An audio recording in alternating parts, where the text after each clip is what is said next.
That's the symbol that brings Bangladesh a series victory over India. এক সময়ের দুর্বল প্রতিপক্ষ বাংলাদেশ এখন ক্রিকেট দুনিয়ার বিস্ময়। ক্যারিয়ারের সেরা সময় পার করছে টাইগাররা। Since the World Cup, I think we've seen a different Tigers team. Definitely confidence is there, and they're now believing that they can win more consistently. It's not for me, it's a Bangladesh cricket. It's one very, very good achievement for Bangladesh cricket. And that's close.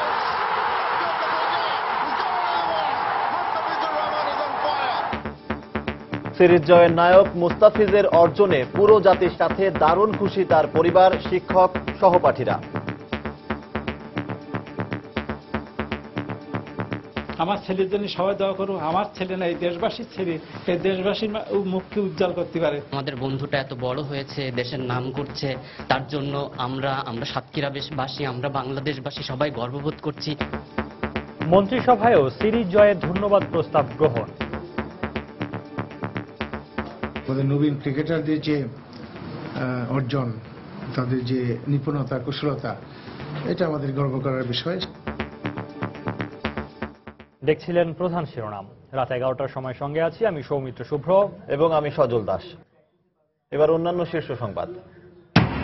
Petrol বোমা হামলা মামলায় barrister Rafiqul Islam Mia আমান সহ বিএনপির 33 নেতাকর্মীর বিরুদ্ধে গ্রেফতারি পরোয়ানা জারি। রোজার শুরুতেই যানজটে নাকাল নগরবাসী। ঢাকা শহরের যানজট অস্বীকারের কোনো উপায় নেই, মন্তব্য স্বরাষ্ট্র প্রতিমন্ত্রীর। দ্রুততম সময়ে মুক্ত করারও অঙ্গীকার। ঈদে লঞ্চের কেবিনের অগ্রিম বুকিং নেয়ার দিনক্ষণ ঠিক হয়নি এখনো। আগামী সপ্তাহে বৈঠকের পর 13-14 রমজান থেকে বুকিং স্লিপ জমা নেয়ার আশা মালিকদের।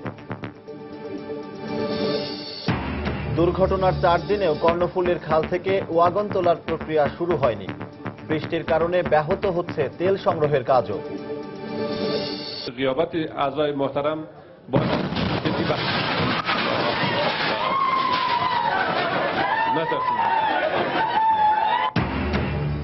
এবং আফগানিস্তানের পার্লামেন্টে তালেবান হামলা, নিরাপত্তা বাহিনীর সঙ্গে সংঘর্ষে 7 জঙ্গির সবাই নিহত।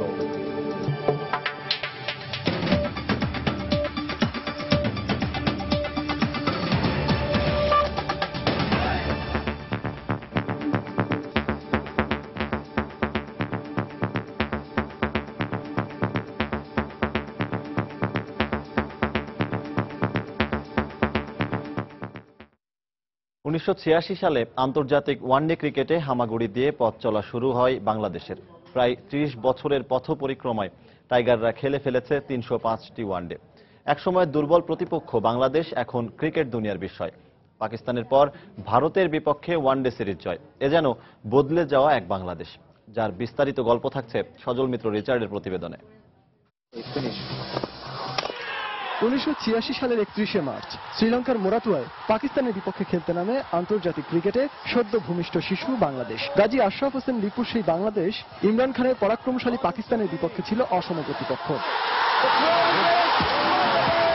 এরপর আস্তে আস্তে পথ চলা আন্তর্জাতিক ক্রিকেটে 1997 সালে আইসিসি ট্রফি জয়ের পর ধীরে ধীরে বিশ্ব ক্রিকেটে বড় ভাইদের কাতারে ছোট ভাই হিসেবে বেড়ে উঠেছে বাংলাদেশ।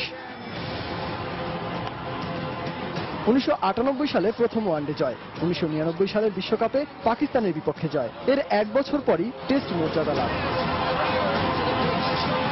2005 সালে জিম্বাবুয়ের বিপক্ষে প্রথম সিরিজ জয়, এরপরই আসতে থাকে একের পর এক সাফল্য। 2009-এ ওয়েস্ট ইন্ডিজকে হোয়াইট ওয়াশ, 2010-এ দেশের মাটিতে নিউজিল্যান্ডকেও একইভাবে হারানোর পর টাইগারদের গর্জনের তীব্রতা টের পায় ক্রিকেট বিশ্ব।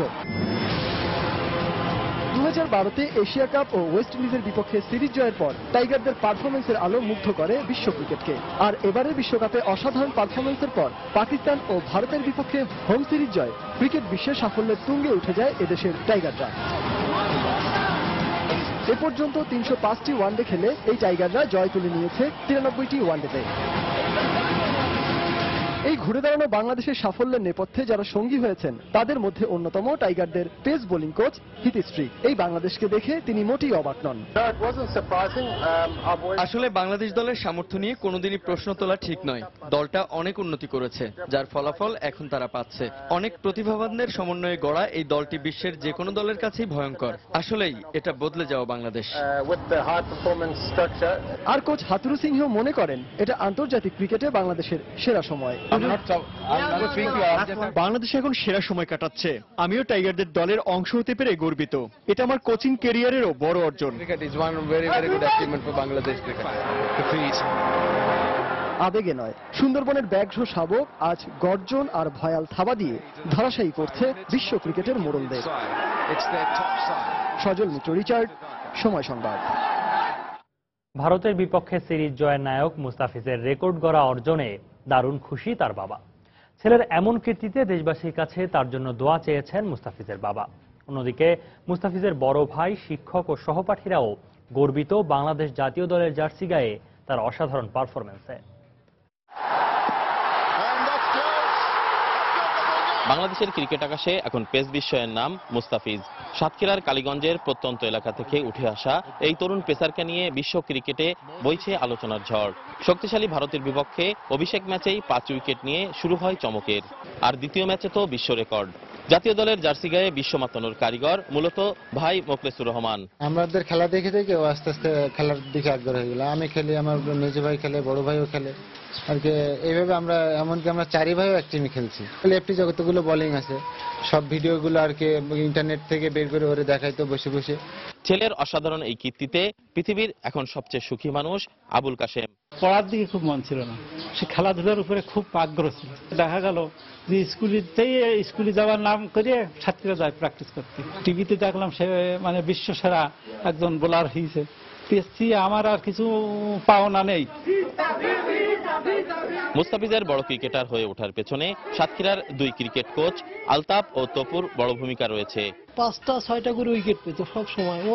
ওর দিয়ে আমরা খুলনা বিভাগে প্রথম আন্ডার 14 চ্যাম্পিয়ন হই আমরা। সাতক্ষীরার এই দুটো ছেলে, সৌম্য সরকার এবং মুস্তাফিজ প্রতিষ্ঠিত হয়ে সাতক্ষীরার মুখ উজ্জ্বল করুক, এইটাই আমি চাই। অক্সিজেনে আমাদের সাতক্ষীরা একটা ক্রিকেট একাডেমি আছে, সাতক্ষীরা ক্রিকেট একাডেমি। সেখানে সে প্র্যাকটিস করতো। 40 কিলোমিটার দূর থেকে ওর ভাই নিয়ে আসতো, আর আমি সেখানে আলাদাভাবে আমি তার বোলিংয়ের কাজটা করাতাম। এদিকে মুস্তাফিজের কীর্তিতে আনন্দে ভাসছে তার জন্মস্থান তেতুলিয়া। প্রচন্ড বৃষ্টি উপেক্ষা করে সকাল থেকে বাড়িতে নেমেছে মানুষের ঢল। সহপাঠী, স্কুল শিক্ষক ও এলাকাবাসীর মুখে মুখে এখন মুস্তাফিজের প্রশংসা। আমাদের বন্ধুটা এত বড় হয়েছে, দেশের নাম করছে, তার জন্য আমরা সাতক্ষীরাবাসী, আমরা বাংলাদেশবাসী সবাই গর্ববোধ করছি। মুস্তাফিজের মাথায় হেলমেটটা পরে মাঠে দৌড়াদৌড়ি করতেছে। তো আমি বললাম যে ভাই তুই ক্লাস করবি না? তা বলতেছে যে ঠিক আছে ক্লাস তো করবো, আগে একটু প্র্যাকটিস করে নেই। টিভিতে দেখতেছি বা বিভিন্ন নেটে বিভিন্ন পত্রিকা দেখতেছি, তখন মুস্তাফিজ ছাড়া আর কোনো কথা নেই। তখন আমার বুক, আমার স্কুলের বুক যেন গৌরবে ভেসে উঠছে। একদিন মুস্তাফিজ বাংলাদেশ দলের হয়ে বিশ্বকাপ জয় করবে, এই প্রত্যাশা সকলের। কালীগঞ্জের তেতুলিয়া গ্রাম থেকে তরিকুল ইসলাম, সময় সংবাদ, সাতক্ষীরা। এদিকে ভারতের বিপক্ষে বাংলাদেশের ঐতিহাসিক ওয়ানডে সিরিজ জয়ে ধন্যবাদ প্রস্তাব গ্রহণ করেছে মন্ত্রিসভা। সকালে জাতীয় সংসদ ভবনে প্রধানমন্ত্রী শেখ হাসিনার সভাপতিত্বে মন্ত্রিসভার নিয়মিত সাপ্তাহিক বৈঠকে এই প্রস্তাব অনুমোদন দেওয়া হয়। সকাল 10টায় বৈঠক শুরু হয়ে চলে প্রায় 1.5 ঘন্টা। এতে মন্ত্রিসভার সদস্যরা উপস্থিত ছিলেন। বৈঠকে মোবাইল কোড সংশোধন আইন 2015 এর খসড়ার চূড়ান্ত অনুমোদন দেয় মন্ত্রিসভা। তথ্য ও যোগাযোগ প্রযুক্তির ব্যবহারও করা যাবে এই আইনে। পরে বৈঠকের কর্মসূচি ও সিদ্ধান্ত বিষয়ে সচিবালয়ে মন্ত্রিপরিষদ সচিব মোশাররফ হোসেন ভূঁইয়া সাংবাদিকদের ব্রিফ করেন।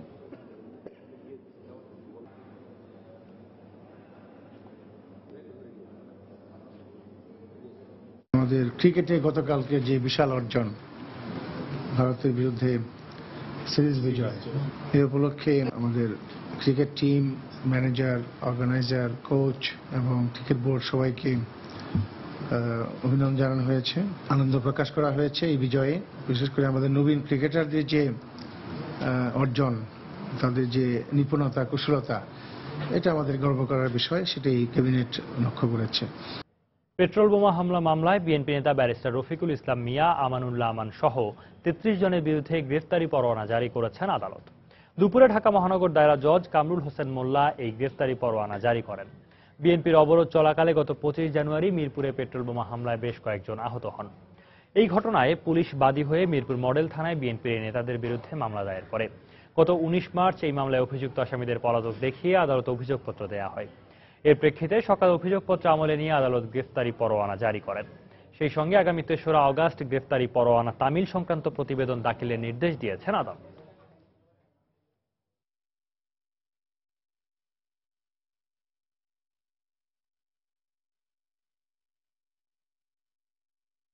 মিরপুর থানার একটি মামলায় কগনিজেন্সের জন্য দিন ধার্য ছিল। মামলাটি হচ্ছে মিরপুর থানার 89 নম্বর মামলা। বিজ্ঞ আদালত 33 জন আসামি, যার ভিতরে ব্যারিস্টার রফিকুল ইসলাম মিয়া, জনাব আমানুল্লাহ আমান, অ্যাডভোকেট শামসুর রহমান শিমুল বিশ্বাস সহ 33 জনের বিরুদ্ধে ওয়ারেন্ট দিয়েছেন। জিয়া অরফানেজ ট্রাস্ট দুর্নীতি মামলায় দুদকের সহকারী পরিচালক হারুনুর রশিদের জবানবন্দি বাতিল চেয়ে করা বেগম জিয়ার আবেদনের শুনানি আগামীকাল পর্যন্ত মুলতবি করা হয়েছে।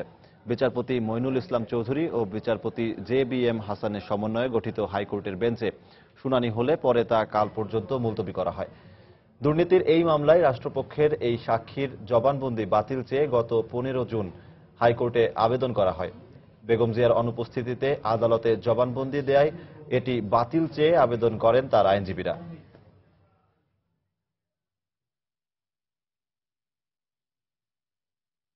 রাত 11টার সময় আরও থাকছে। উৎপাদন পর্যাপ্ত থাকলেও কারিগরি ত্রুটির কারণে ব্যাহত হচ্ছে নিরবিচ্ছিন্ন বিদ্যুৎ সরবরাহ। ভোগান্তি চরমে। শিগগিরই পরিস্থিতি স্বাভাবিক হওয়ার আশা কর্তৃপক্ষের।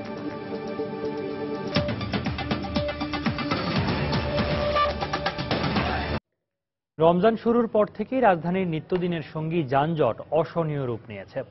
গন্তব্যে পৌঁছাতে গাড়িগুলোকে ঘন্টার পর ঘন্টা রাস্তায় অপেক্ষা করতে হয়। সকাল থেকেই অফিসগামী মানুষ যানজটের জন্য দুর্ভোগে পড়েন। বনানী, মিরপুর, পল্টন, শাহবাগ, ফার্মগেট, মহাখালী সহ বিভিন্ন সড়কে কিছুক্ষণ পরপর যানজটে আটকে থাকতে হয় যানবাহনগুলোকে। এই দুর্ভোগের সাথে যোগ হয়েছে রাস্তায় গণপরিবহনের স্বল্পতা। দীর্ঘক্ষণ লাইনে দাঁড়িয়ে থেকেও নিজ গন্তব্যের উদ্দেশ্যে ছেড়ে যাওয়া বাস বা টেম্পোতে উঠতে পারেননি অনেকেই। দিনের শেষ ভাগেও দেখা যায় একই চিত্র। অফিস শেষে ঘরমুখো মানুষকে পড়তে হয় চরম দুর্ভোগে।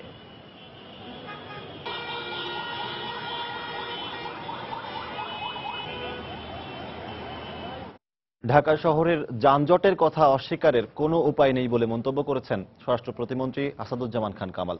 যানজট দূর করতে সরকার elevated expressway, metro rail, flyover নির্মাণের মতো বিভিন্ন পরিকল্পনা হাতে নিয়েছে বলেও জানান তিনি। দুপুরে জাতীয় সংসদ ভবনে অধিবেশনের বাজেটের ওপর সাধারণ আলোচনায় অংশ নিয়ে দ্রুততম সময়ে ঢাকাকে যানজট মুক্ত করারও অঙ্গীকার ব্যক্ত করেন তিনি। আমরা ঢাকা যানজটে কাহিল অবস্থায় আছি, এটা অস্বীকার করার কিছু নাই, কিন্তু আমরা পাশাপাশি যে পরিকল্পনাগুলি নিয়েছি এগুলি অবশ্যই আমাদেরকে স্বস্তির নিঃশ্বাস বয়ে আনবে। যেমন আমরা অলরেডি মেট্রো রেল চালু করে দিয়েছি, আমাদের কাজ চলছে, আমাদের ফ্লাইওভারগুলোর কাজ চলছে, আরো নতুন নতুন ফ্লাইওভারগুলোর জন্য আমরা ব্যবস্থা নিচ্ছি। আমাদের এলিভেটেড এক্সপ্রেস আসছে, আমাদের সার্কুলার যে রাস্তাটি মানে ঢাকা শহরের চতুর্দিক দিয়ে এইটাও চিন্তা হচ্ছে। আমরা রেল লাইনকে সবগুলো রেল লাইন ডাবল লাইন করছি, কোনোখানে 4 লাইন পর্যন্ত আমরা ব্যবস্থা করছি। কাজে আমরা এই যানজট মুক্ত হব ইনশাআল্লাহ। প্রধানমন্ত্রী শেখ হাসিনার সম্মানে সেনাকুঞ্জে ইফতার মাহফিলের আয়োজন করে সশস্ত্র বাহিনী। এই উপলক্ষে সন্ধ্যায় সেনাকুঞ্জে পৌঁছালে প্রধানমন্ত্রীকে স্বাগত জানান তার নিরাপত্তা উপদেষ্টা মেজর জেনারেল অবসরপ্রাপ্ত তারিক আহমেদ সিদ্দিক। অনুষ্ঠানে সেনাবাহিনী প্রধান জেনারেল ইকবাল করিম ভূঁইয়া, নৌবাহিনী প্রধান vice admiral M Farid Habib এবং বিমান বাহিনী প্রধান এয়ার মার্শাল আবু এসরার প্রধানমন্ত্রীকে স্বাগত জানান। ইফতারের আগে সশস্ত্র বাহিনীর বিভিন্ন পর্যায়ের কর্মকর্তাদের সঙ্গে কুশল বিনিময় করেন প্রধানমন্ত্রী শেখ হাসিনা। এরপর দেশ ও জাতির কল্যাণ কামনায় বিশেষ মোনাজাত করা হয়। দোয়া করা হয় বাংলাদেশের অব্যাহত অগ্রগতি এবং শান্তি কামনা করে। ইফতার মাহফিলে সশস্ত্র বাহিনীর সকল পর্যায়ের কর্মকর্তারা উপস্থিত ছিলেন।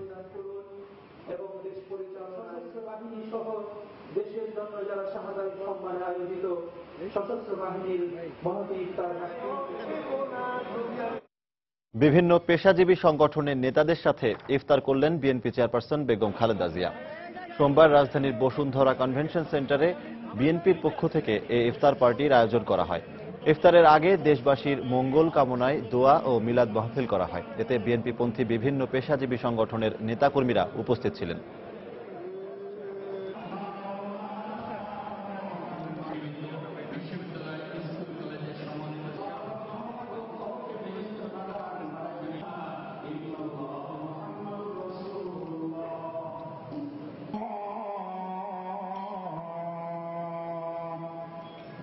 ঈদে ঘরমুখ নৌযাত্রীদের লঞ্চের কেবিনের অগ্রিম বুকিং নেওয়ার দিনক্ষণ এখনও নির্ধারিত হয়নি।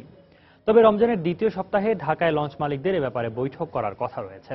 13 অথবা 14 রমজান থেকে বুকিং স্লিপ জমা নেওয়া শুরু হতে পারে। আর 18 রমজান থেকে যাত্রীরা কেবিনের অগ্রিম টিকিট হাতে পেতে পারেন বলে জানিয়েছেন লঞ্চ মালিকরা। আমিনুল ইসলামের ছবিতে আরো জানাচ্ছেন ফিরদাউস সোহাগ। ঢাকা বরিশাল নৌপথে লঞ্চের কেবিনের টিকিট সাধারণ সময়ে অনেকটা সোনার হরিণ, আর ঈদের সময় কেবিনের একটা টিকিট পাওয়া যেন সৌভাগ্যের ব্যাপার। কবে অগ্রিম টিকিট ছাড়া হবে সে খবর জানতে রমজানের শুরু থেকেই যোগাযোগ শুরু হয় বুকিং কাউন্টারে। রমজানের দ্বিতীয় সপ্তাহে আমাদের ঢাকায় কেন্দ্রীয় লঞ্চ মালিক সমিতিতে একটি মিটিং হওয়ার কথা আছে। সেক্ষেত্রে আমরা 18 বা 20 রমজানের কেবিনের টিকিট অগ্রিম দিতে পারবো ইনশাল্লাহ। এবার কেবিনের টিকিট যাতে কালোবাজারে না যায় সে ব্যাপারে ব্যবস্থা নেওয়ার কথা জানালেন এই লঞ্চ মালিক। কেবিনের টিকিট যাতে কালোবাজারির হাতে না যায় সেই জন্য আমরা নিজস্ব তত্ত্বাবধানে টিকিট বিক্রির ব্যবস্থা করব। তবে ভিড় এড়াতে যাদের পক্ষে সম্ভব স্পেশাল ট্রিপ শুরুর আগেই ঘরমুখী যাত্রীদের রওনা করার পরামর্শ দিচ্ছে। এদিকে স্টিমার সার্ভিসের বিশেষ ট্রিপ ঈদের এক সপ্তাহ আগে শুরু হতে পারে বলে জানান বিআইডব্লিউটিসির এই কর্মকর্তা। ঈদ উপলক্ষে বিআইডব্লিউটিসির স্টিমার কেবিনের অগ্রিম বুকিং মধ্য রমজান নাগাদ শুরু হতে পারে এবং টিকিট পেতে হলে বিআইডব্লিউটিসির প্রধান কার্যালয়ে রকেট রিজার্ভেশন শাখায় যোগাযোগ করতে হবে। লঞ্চগুলোতে শুধু কেবিনের টিকিট অগ্রিম বুকিং করা যায়। তৃতীয় শ্রেণীর টিকিট ভ্রমণের দিন লঞ্চে দেওয়া হয়। এবার ঈদে ঢাকা বরিশাল রুটে 14টি লঞ্চ ও 6টি স্টিমার চলার কথা রয়েছে।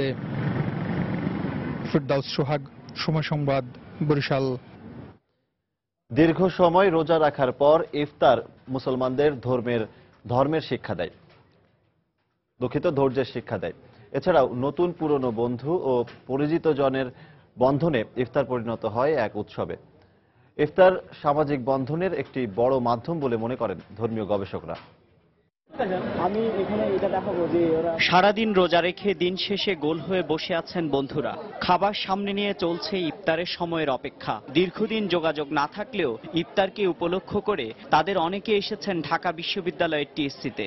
নতুন পুরনো বন্ধু ও স্বজনদের অংশগ্রহণে ইফতার পার্টি পরিণত হয়েছে মিলন মেলায়। যে রোজার মাস, সবাই রোজা আছি, একত্রে ইফতার করি, আড্ডা হলো, দেখা হলো, মজা হলো। প্রিয় মুখের সাথে একসাথে আমরা ইফতার করি, তখন সেটার জন্য আসলে একটা আলাদা আমেজ পাওয়া যায়। দীর্ঘক্ষণ অভুক্ত থাকার পর একসঙ্গে বসে ইফতার গ্রহণ ধৈর্য ও ঐক্যের শিক্ষা দেয় বলে মনে করেন অনেকে। খাবার নিয়ে বসে আছি, পেটে ক্ষুধা, তারপরও খাচ্ছি না, এই যে শিক্ষাটা এবং এটাই যে সবকিছুতে ধৈর্য ধারণ করা এবং শেষ মুহূর্ত পর্যন্ত। ইফতার আমাদেরকে ঐক্যের বন্ধন শিক্ষা দেয়।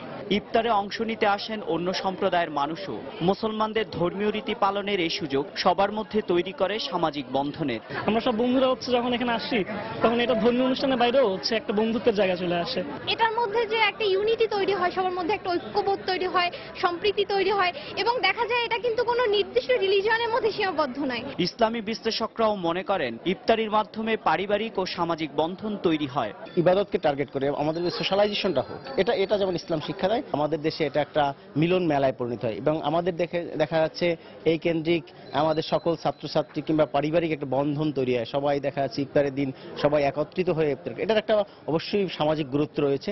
রমজানের শিক্ষাই হোক সুন্দর সমাজ গড়ার বড় অনুষঙ্গ, এমনটাই সবার প্রত্যাশা।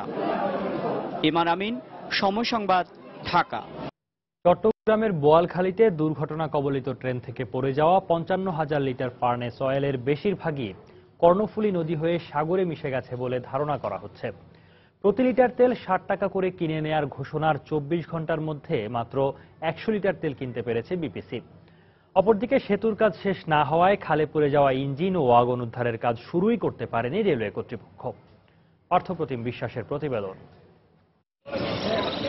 ঘটনার 3 দিন পর রোববার সকালে ঘটনাস্থল পরিদর্শনে এসে স্থানীয়দের কাছ থেকে প্রতি লিটার ফার্নেস অয়েল 30 টাকা করে কিনে নেওয়ার ঘোষণা দেন চট্টগ্রামের জেলা প্রশাসক। সন্ধ্যায় সংবাদ সম্মেলন করে তা বাড়িয়ে 60 টাকা করা হয়। এমনকি তেল কেনার জন্য সোমবার সকালে সেখানে বিবিসির পক্ষ থেকে অস্থায়ী কার্যালয় খুলে যমুনা অয়েল, কিন্তু সারাদিনে কেনা হয়েছে মাত্র 100 লিটার, অথচ অন্তত 55,000 লিটার তেল দুর্ঘটনার পর পানিতে পড়েছে। প্রথম দিনে বিভিন্ন কারণে হয়তো অনেকে জানতো না ব্যাপারটা যে এটা কি তেল না কি জিনিস, সেটার কারণে ওরা সংগ্রহ করতে পারেনি, ইয়াতে আছে। পরবর্তীতে 2-4টা আপনার জোয়ার ভাটা গেল, জোয়ার ভাটার কারণে এটা যেহেতু কারেন্ট বেশি সেই কারণে আপনার এটা তেলটা হয়তো বিভিন্ন দিকে ছড়িয়ে গিয়েছে আর কি।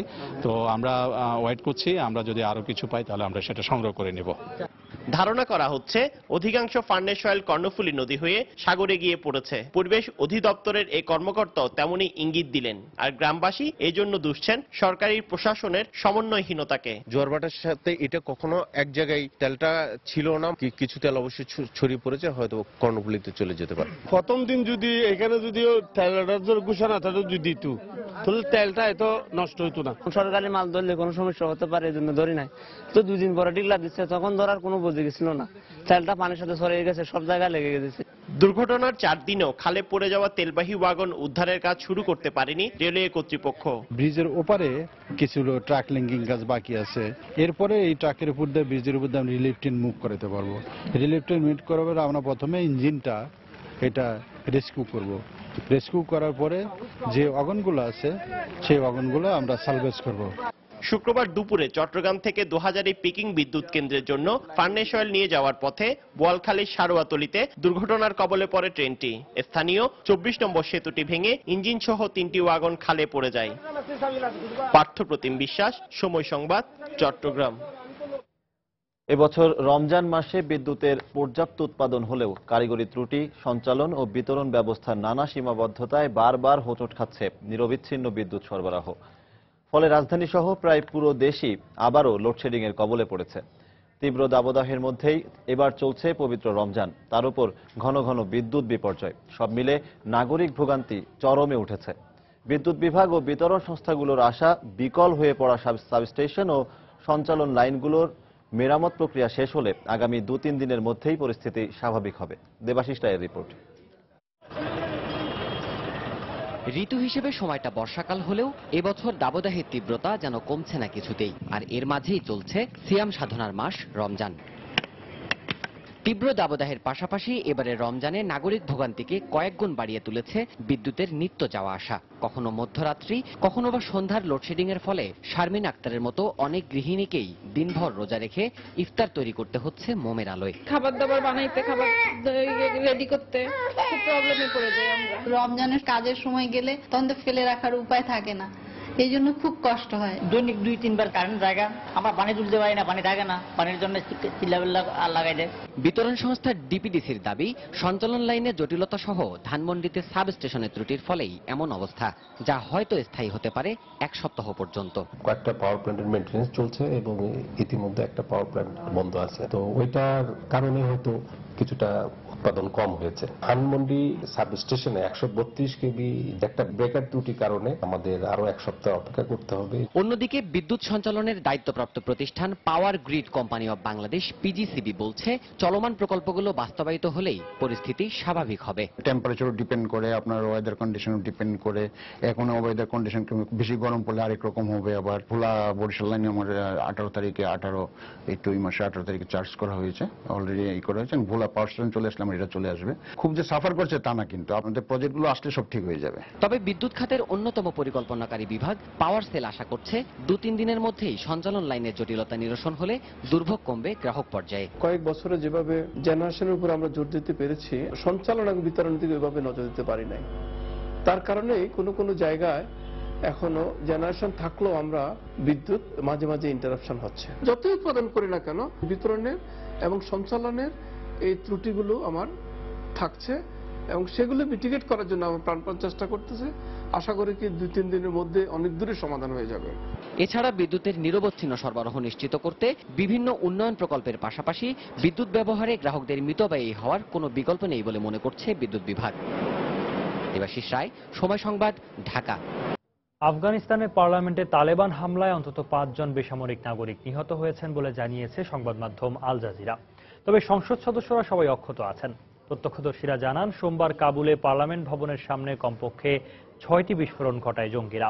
নিরাপত্তা বাহিনীর সঙ্গে গুলি বিনিময়ে 7 জঙ্গির সবাই মারা গেছে বলে জানিয়েছে আফগানিস্তানের স্বরাষ্ট্র মন্ত্রণালয়। এই ঘটনায় 4 নারী সহ অন্তত 19 জন আহত হয়েছেন। সোমবার সকালে দফায় দফায় বিস্ফোরণে কেঁপে ওঠে আফগানিস্তানের পার্লামেন্ট চত্বর। সেই সময় নিম্নকক্ষে প্রেসিডেন্ট মনোনীত নতুন প্রতিরক্ষা মন্ত্রীকে পরিচয় করিয়ে দিতে বিশেষ অধিবেশন চলছিল। সেখানে দায়িত্বরত পুলিশ সদস্যরা জানায়, মূল ফটকের সামনে একটি গাড়ি বোমা বিস্ফোরণ ঘটানোর পর গুলি ছুটতে ছুটতে বন্দুকধারীরা পার্লামেন্টে ঢোকার চেষ্টা করে। পরে পার্লামেন্ট ভবনের কাছে একটি নির্মাণাধীন ভবনে অবস্থান নিয়ে গুলি বর্ষণ করতে থাকে। আমি দোকানে কাজ করছিলাম, হঠাৎ বিস্ফোরণের আওয়াজ শুনতে পাই। তাকিয়ে দেখি পার্লামেন্ট ভবন থেকে কালো ধোঁয়া উঠছে। এই পরিস্থিতিতে পার্লামেন্ট থেকে সংসদ সদস্যদের সরিয়ে নেওয়া হয়। লাইভ টেলিভিশন ফুটেজে অনেককে প্রাণ ভয়ে দৌড়ে পালাতে দেখা যায়। খবর পেয়ে পুরো এলাকা ঘিরে ফেলে নিরাপত্তা বাহিনীর সদস্যরা। প্রায় 2 ঘন্টা ব্যাপী চলে তুমুল গুলি বিনিময়। নিরাপত্তা সদস্যদের সঙ্গে সংঘর্ষে জঙ্গিদের সবাই নিহত হয়। এই ঘটনায় বেশ কয়েকজন হতাহত হলেও সংসদ সদস্যরা সবাই অক্ষত আছেন বলে জানিয়েছেন কাবুল পুলিশের প্রধান। আমাদের নিরাপত্তা সদস্যরা দক্ষতার সঙ্গে এই জঙ্গি হামলা প্রতিহত করেছে। সব সংসদ সদস্যকে নিরাপদে সরিয়ে নেওয়া হয়েছে। এদিকে হামলার পরপরই এক টুইটার বার্তায় দায় স্বীকার করে বিবৃতি দেয় তালেবান। এপ্রিলের শেষ থেকে তালেবান তাদের পরিকল্পিত স্প্রিং অফেন্সিভ ঘোষণার পর আফগানিস্তানের সরকারি ও বিদেশি গুরুত্বপূর্ণ স্থাপনাগুলোতে জঙ্গি হামলা আশঙ্কাজনক হারে বেড়ে যায়। মমতাজ মুস্তফা, সময় সংবাদ।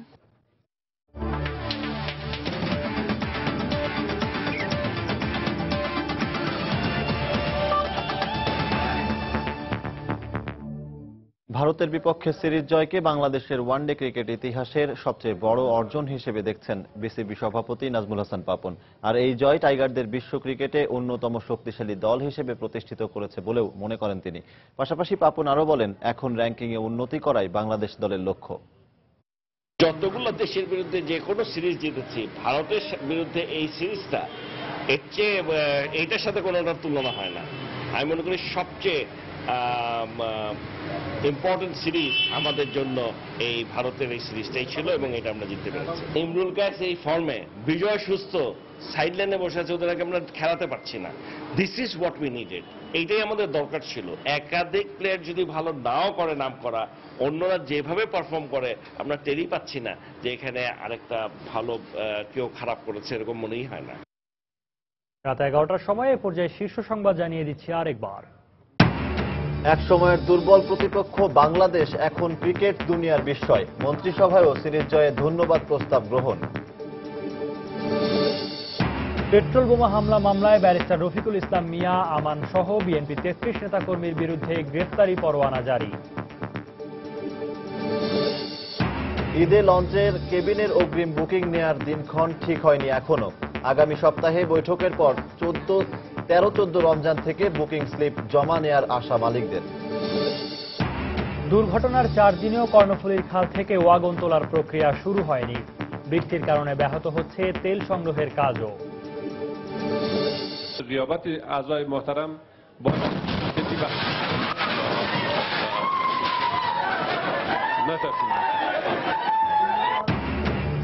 এবং আফগানিস্তানের পার্লামেন্টে তালেবান হামলা, নিরাপত্তা বাহিনীর সঙ্গে সংঘর্ষে 7 জঙ্গির সবাই নিহত। এই ছিল রাত 11টার সময়। যে কোনো খবর পেতে ভিজিট করুন সময়নিউজ.tv। সঙ্গে থাকুন সময়।